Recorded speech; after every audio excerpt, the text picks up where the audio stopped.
बाराबंकी के कस्बा बदौसरा में स्वर्गीय सरफी लाल की 16वीं पुण्यतिथि पर श्रद्धांजलि देने पहुंचे सपा मुखिया अखिलेश यादव। साधा भाजपा सरकार पर सीधा जमकर निशाना। मंडल ब्यूरो चीफ राज बहादुर वर्मा की रिपोर्ट।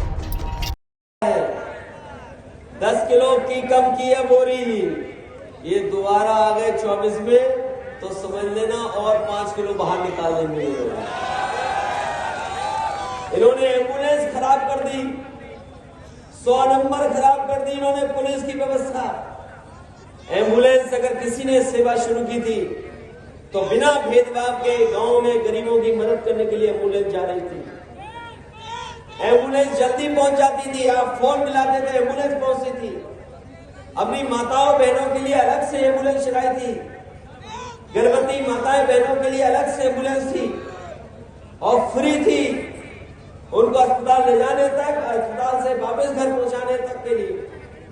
लेकिन सरकार ने व्यवस्थाएं खराब की हैं। जो एम्बुलेंस जल्दी पहुंच जाती थी, आज फोन मिलाओ तो बताओ कितने देर में आती है आपके पास एम्बुलेंस। और अगर एम्बुलेंस आ भी गई तो बताओ जिला अस्पताल में आपको क्या इलाज मिल रहा है? न दवाई है, न इलाज है, न डॉक्टर है। तो गरीब आखिरकार प्राइवेट में दिखा रहा है, प्राइवेट में जाकर के इलाज करा रहा है, कोई उधार लेकर के, कोई जमीन बेच करके। और हमें दुख इस बात का है कि इधर जो इस परिवार में भी कैंसर बीमारी हो रही है, उसका इलाज नहीं हो पा रहा है। भागता दौड़ता परिवार कभी लखनऊ, कभी दिल्ली, कभी मुंबई तक जाता है, लेकिन कैंसर जैसी बीमारी का इलाज नहीं करा पा रहा है। मुझे याद है नेताजी ने और समाजवादी पार्टी ने लखनऊ में कैंसर का 100 एकड़ में बड़ा अस्पताल बनवाया था।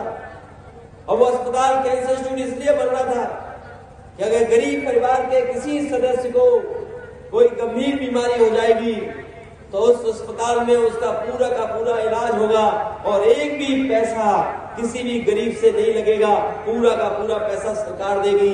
ये इंतजाम समाजवादी लोग कर रहे थे। क्या कहेंगे मायावती को, क्या संदेश देना चाहेंगे? देखिए, समाजवादियों की कोशिश रही कि सभी दलों को जोड़ने का प्रयास हो और इधर अखबारों और टीवी के माध्यम से तरह तरह के रूमर भी उड़े। हमारी कोशिश लगातार रहेगी कि इंडिया गठबंधन कैसे मजबूत हो, इंडिया गठबंधन में कैसे और दल जुड़े। जहां तक आप बहुजन समाज पार्टी के बारे में कह रहे हैं, समाजवादियों ने तो सम्मान देने का काम किया है और हमेशा सम्मान कैसे बढ़े उसका भी कभी आपने देखा होगा। मुझे तो वो समय याद है जब समाजवादियों ने संकल्प लिया था कि देश की प्रधानमंत्री उस वर्ग से हो जिन्होंने समाज के तमाम बुराइयों का सामना किया है हजारों साल। और याद कीजिए, समाजवादी पार्टी तो प्रधानमंत्री बनाने के लिए सपना देख रही थी और उसमें काम भी किया हम लोगों ने। तो समाजवादी लोग देश के प्रधानमंत्री तक पहुंचाने के लिए, लेकिन ये जो भाषा आई है, जब मैंने ये कहा कि हम लोग सम्मान देंगे और सम्मान देना चाहिए, क्योंकि जब पीडीए की बात हम करें, पीडीए में हमारे दलित भाई भी हैं, आदि आबादी भी है, और जब आदि आबादी को सम्मान की बात कहें तो वो इस तरह रंग बदलने की बात कह रही हैं। वो इसलिए कह रही होंगी, शायद उन पर दबाव कहीं से है, दबाव की वजह से ऐसी बात कह रही होंगी।